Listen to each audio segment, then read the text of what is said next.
and welcome back to part 47 of Final Fantasy 15, where today we'll be ticking off 2 more boxes in our post-game checklist. But firstly, here's some of the photos that were taken from last part that I didn't show off because we didn't rest. I just kind of ended it when we were done.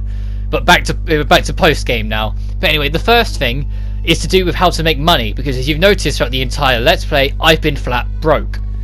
What you need to do is go to Altitia, which is very easy to do. You can just find any rest point, call Umbra, and you can go to Altitia, or you can ride the boat, which we'll show off in a bit. And you need to take it to the far bottom right station. It can take you to. Gentlemen. Well, I say it's far bottom right. It's on the furthest right. I don't think it's bottom right. But when you're over here, firstly there's this man you can talk to that we'll talk to now quickly to show it off. But there's also a interesting Justice Monster 5 station in the back corner. But this man here, if you talk to him, you can trade Oracle Ascension coins for specific rewards. Something something that we've barely collected throughout the journey since I really don't find it worthwhile. But none of the rewards here are particularly brilliant, and you can get them elsewhere.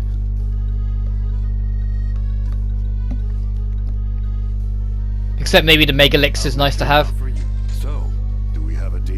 But that's about it. Keep them coming. But the main thing here is we get around all these tables so I can get to that item there. There we go. Is this machine here that's on the fancy red carpet that costs 10,000 gil to play. It's worth your time playing, even if it takes a long while. To get the 10,000 gil, I sold the platinum ingot that we got. But when you start it up, what you're trying to do is hit these pellets and points on the side to build up these treasure chest rewards. Like every time you hit enough times, you'll get a slot machine.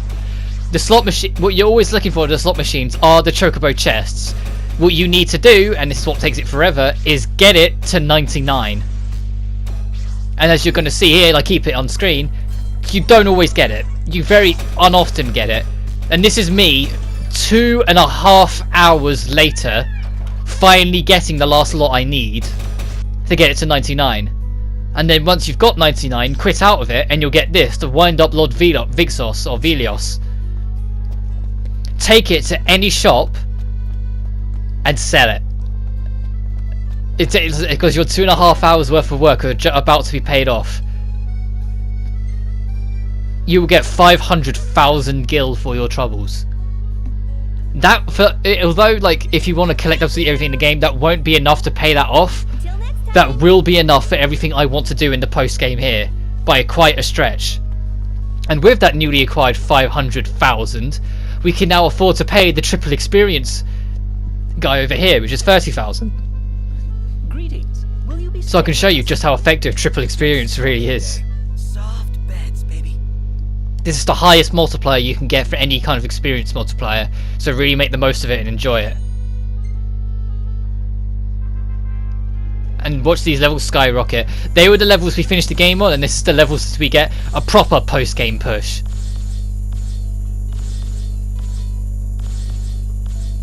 Look at this.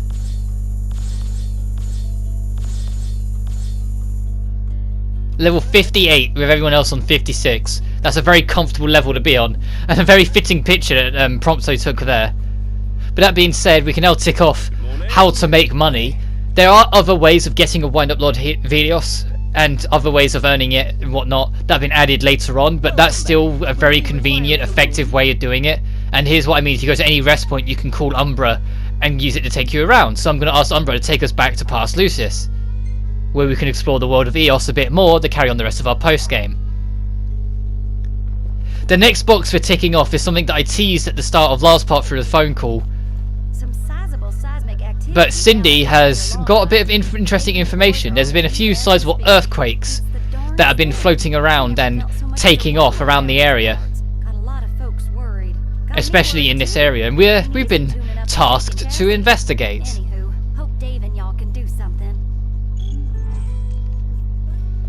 If you remember Dave from right at the start of the game, the leader of the Huntsmans in this area, in Lead,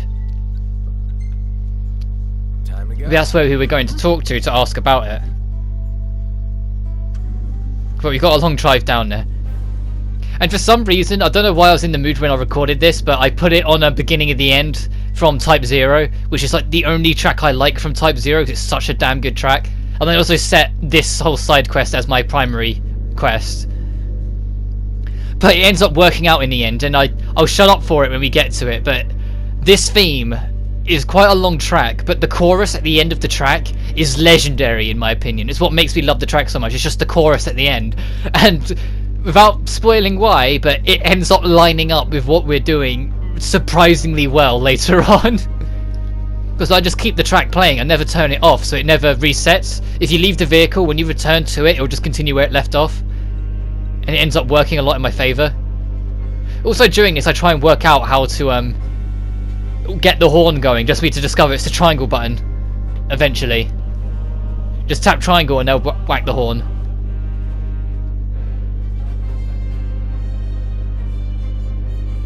So and there's my foreshadowing. If you've looked into Final Fantasy 15 that much, some of the stuff you can do in post-game, you might already know what we're up to. But the big hint is that it does involve that mountain, in case you don't know. Speaking of the mountain, Prompto ends up wanting to take a picture of it as well. But if you say yes to this, it locks you into stopping now. Like, it completely took the control away from me the moment I said yeah, sure. Which you're going to see is going to take away the option to hop out or do a U-turn. Noctis is just going to automatically U-turn, get as close to the objective marker as he can, then stop. Like, he completely takes the control away from me. Just saying that Type 0 is another Final Fantasy game I'd love to let's play, but there's two problems. The opening cutscene's blocked, so I'd have to track it down, and hopefully whoever I track it down on's okay with it. And I think the ending's blocked as well, but that leads to my second issue. I've never actually finished it.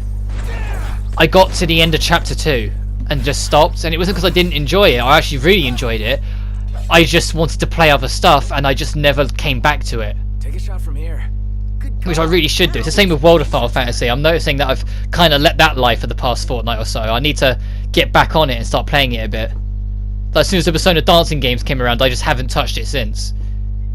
But speaking of which, now I'm almost done with the dancing uploads. At the time of this recording, there's only one more I want to do, but that one's a Christmas thing that I want to do on Christmas Day. But the actual main recording for all three of them's done. For anyone who did watch that, what did you think of that? Did you guys like that? Would you want me to do more of that? Do you want me to try and chase it and do it on hard? Or you kind of happy it's passed? Like, I'm curious what you guys think. So I know it's never going to be everyone's cup of tea because it's dancing. And I'm not a big fan of dancing games. I just got it on a whim because I'm a Persona fan. And I like supporting the franchise. I like supporting Atlas for it because they've never let me down. The only game I'm hesitant to buy is Persona Q2, just because personally I didn't like Persona Q1. It's just Persona 1, just with a lot more of it stripped away. A lot of people compare it to Etrian Odyssey. No, if you play the original Persona 1, it's Persona 1, just with more stuff stripped away from it. And every time I played it, it wanted me to play Persona 1. It just made me want to go and play Revelations Persona on my PS1 sort of thing. It never wanted me to make me want to continue playing it. But then the other issue I had with it was that I felt like there was too many playable characters, like too many people in one room sort of thing. The room wasn't big enough. Too many characters and not long enough a game, not long enough an experience. The whole Persona 3 and 4 cast minus the femme protagonist, it was a bit overwhelming. And now they're adding not only the femme protagonist from Persona 3 but the entire P5 cast as well, minus Akechi, I hope. Just like, ugh. I'm not excited for Q2 because I feel like they've taken a small room and shoved another 9 odd characters in it. And I just think, oh. Plus there's whatever new character there is, because there was new characters in Persona Q1, but their journey reached their end at the end of Q1, so they're not coming back for Q2. It's going to be a different new character for the whole new Cinema Labyrinth. But anyway, when you speak to Dave, he'll mention that he's been in contact with everyone's favourite dickhead, Dino. And this is where an interesting thing. Anyone who you've started a side quest line with will be present in this bar and give you items for your trouble. There's 14 possible candidates, but I only got 11 of them. And to be honest, off the top of my head, I can't think of what the other 3 are that I'm missing. They're probably like just minor stuff that people hanging around and whatnot, but for the life of me, I can't think of what the other 3 I'm missing are. But everyone has something to say about the earthquakes and the rumor. And here's why I have a little bit of trouble trying to talk to the frog collector, because it keeps on for some reason trying to interact with the fence sign on the back wall behind her instead of her. Long white peak. Oh baby, this is monumental. I've gotta check it out up close. Dino we'll go talk to last because I don't like him. Sid's over here, which is quite funny because Sid's only ever doing the side quests to help you, and he comes here anyway. The only reason Dino sets it up because Dino's the only one out of everyone in this room that you have to do at least one of the side quests for. It was back in chapter 1, we had to do one of his quests to get access to a boat.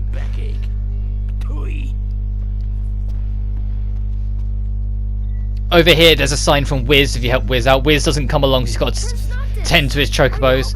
I think there's one of the side quests, if you do a side quest for Wiz's assistant, there's a note from her as well, so that might be 12. Also, despite clearly wanting to talk to Iris, the game picks up me talking to Talca instead. Because everyone's favourite best girl is here for possibly the last time we'll see her lovable face. And she gives us an elixir for her trouble, so yeah, thanks sweetie, thanks Iris. I'm never saying that again. Also, I had to fight myself here whether or not to make her the thumbnail again, because oddly enough the two videos that had Iris as the thumbnail got far more views than any other video, so I was really tempted to just make that the thumbnail for this time round, but I eventually decided against it. I eventually just let it slide, decided it wasn't worth the hassle. Go for a cold one of these. If it isn't my favorite hunters. You looking into what's causing all these earthquakes? Everyone at the power plant's up in arms. They're all wondering if the meteor's got anything to do with them. The company's offering a bonus. It's not the meteor. We're too far away for it to be the meteor, but I like the thinking. But anyway, once you've talked to everyone, there's Cactura that you can help over here. I came here as an informant. Thought about picking up some ingredients while I was in the area, but now's not really. And Dino seems to be quite hot on her case that she's up to something, hence why he's standing kind of arseholey, being the typical dickhead he is. And he's not even going to mention it when you talk to him. Look, he's just going to be casually talking to us, like the shit, the scum he is. We're not on good terms, Dino. I hate your guts, and I won't remember you when Final Fantasy 15 eventually passes. Crown City chick, Monica? Yeah, well, she's following up on the lead at Longwife for me. Now, when you talk to anyone, he'll ask you to speak to Monica. Monica is at the giant mountain that we passed on the way here, so you just need to travel over there and you'll be fine. And besides, it's not that far away since we literally passed it on our way here. Like, you don't have to travel far with any part of this side quest, which is quite handy. It's all in this sort of first two areas. The only distance you're making is Hammerhead to here and then back again every so often. Time to go. Which is very much appreciated.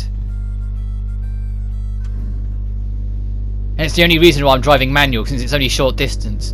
But I do rest the night between this part of the side quest and doing the next part of the side quest, just so then it can be bright daytime when we go to do it.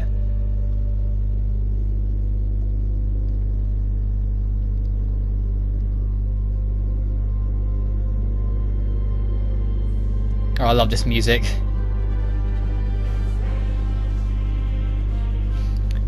Alright, I just looked it up. All the NPCs that could appear are Cactura Orland, the lady that Dino was being a dick to, Dino, Viv, Sanya, the frog collector, Navith, Sid, Taka, Iris, Talcott, Holly, a letter from Wiz, and then the Orburnbury siblings, which is Kimya, Esma, and David. So, and the Orburnburys we haven't encountered at all, so oops. Oh, I think I know where they are. There's a base that we didn't go to that's quite far up to the north that we're gonna have to go to at some point anyway for one of these quests I want to show off. But I think up there is where you can talk to them and do their side quests. But oh well. But over here you talk to Monica and you get the next step of this side quest. I've been investigating the recent tremors in the region. I believe we've discovered the source of the quakes, a long dormant creature called the Adamantus. The beast is far too dangerous for us to approach. If you decide to venture closer, do exercise caution.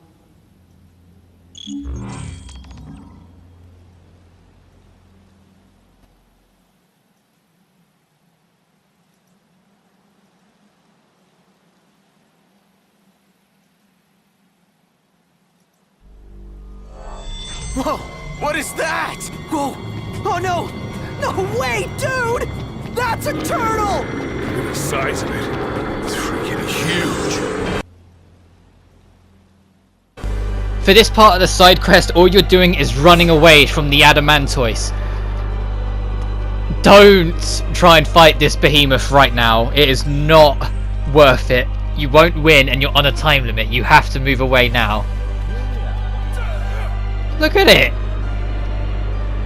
If you wish to know, the Adamantoise is level 99 with 5,264,400 HP, making it the highest HP of any boss in the game.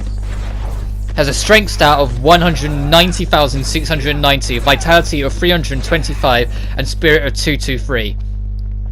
He has a 20% weakness to great swords and machinery, is completely immune to light, but is not immune to instant kills or Alterna. He used to be, but they nerfed him and made it so he's not. It's part of how they buffed the ring to make it a lot stronger. Alterna is a lot stronger on him now than it used to be, which is what unfortunately kind of makes this super boss a joke.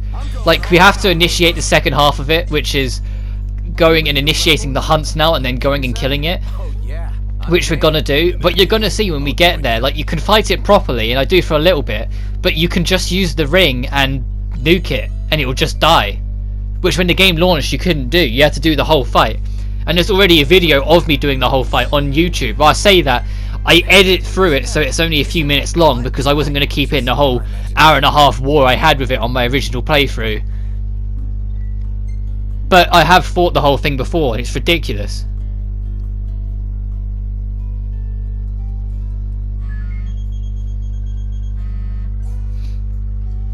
It was patched 1.06. The Ring of Lucii Death and Alterna can work against the Adamantoise.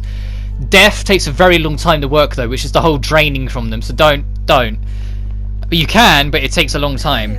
Alterna on the other hand, you can just nuke it and win, it's a lot quicker. Additionally, you can summon Titan into the battle, which plays a unique animation of it just punching its head in. I can tell you all about the area. Take your pick.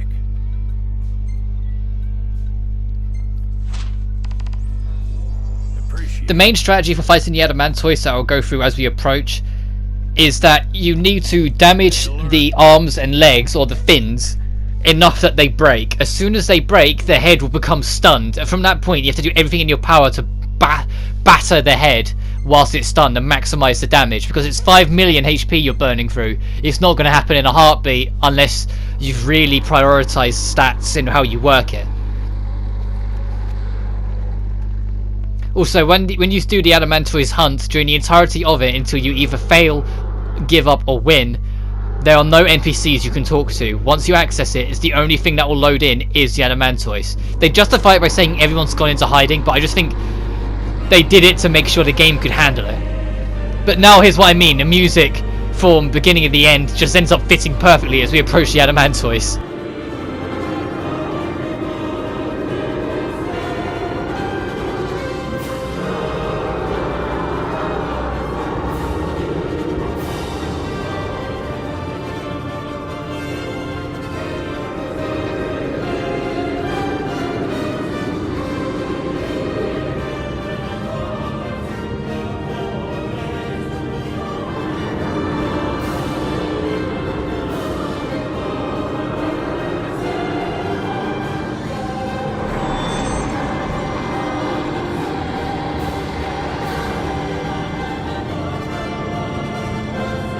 You can't be serious! Oh crap, you are! But it's time for our proper fight against the Adamantoise, and I'm going to show you like me wailing on it a little bit, but eventually I do just use Alterna and kill it that way, because this fight, I was not prepared to sit here for over an hour, a second time in my life, to fight this thing. And my patience is already quite low because of how long it took me to get the Wind Up Lord Velios thing for the extra money. Your main damage dealing attack here will be through warp striking, not through normal attack, so keep that in mind. Try and get the most of warp striking, make sure they're buffed to the most you can be. But once you, so I do a bit of like battling, but I don't keep up for it for much, and then you try and alternate it. That time it didn't work. Let's say it doesn't work every time. The higher your level and the higher your magic stat, the more often it'll work. It's not completely random like some people think it is. Like, I managed to get it in only 2 then, and it's just done. And that's it, there's the Adamantoise. Bye Adamantoise. From mountain to nothing. And I like how, because this fight's supposed to take an eternity to go through, all the dialogue lines that are supposed to play just play overlapping each other, like with Ignis saying who will go first, us or them. And it ends up playing the holy shit we won lines now. Like, instead of when the moment it goes down earlier. We actually did it. Piece of cake, huh? Yeah, it really was a piece of cake. After an infinite regression, we arrived at an answer. The turtles all the way down. And because we alternate it, the entire mountain's vanished. But don't worry, the screen will fade to black, and when it comes back, the mountain itself will be back. It's fine. There it is. Yeah, I always find that kind of funny. You alternate, you lose the whole mountain as well.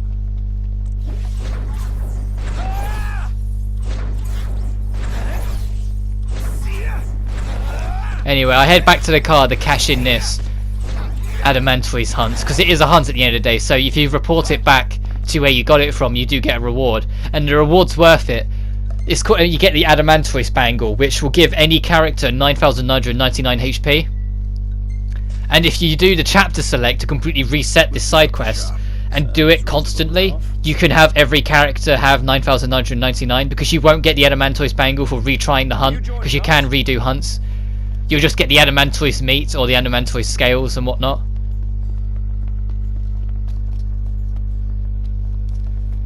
So we head back, report it. Just y'all. Y'all did good. You get 50,000 gil and an Adamantite bangle. So we're back over 500,000. Congrats. Oh, if we get leveled up to rank 2, shows how many we've done. And we get, if you get a worse bangle than the one we've got for our trouble. What can I do you for? And then I'm immediately going to equip it. I believe I end up equipping it on Noctis. I debated who to equip it on for a while, but I eventually just decided, nah, Noctis can have the 9999.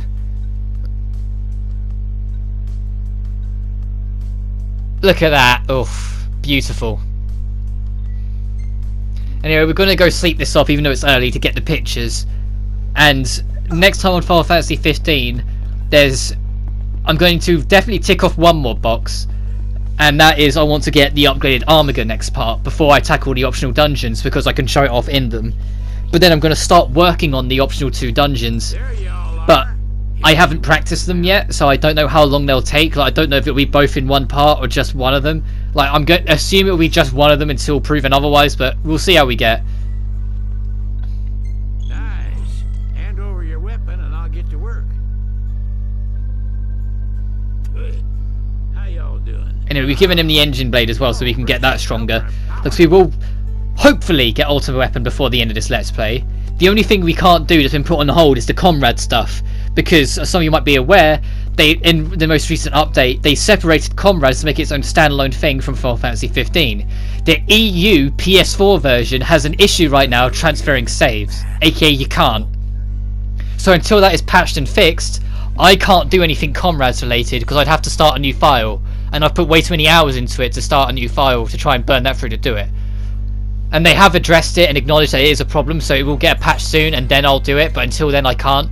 But that being said, next time on Final Fantasy 15 we upgrade our Armiger and start tackling the post-game dungeons. But until then, you guys take care now.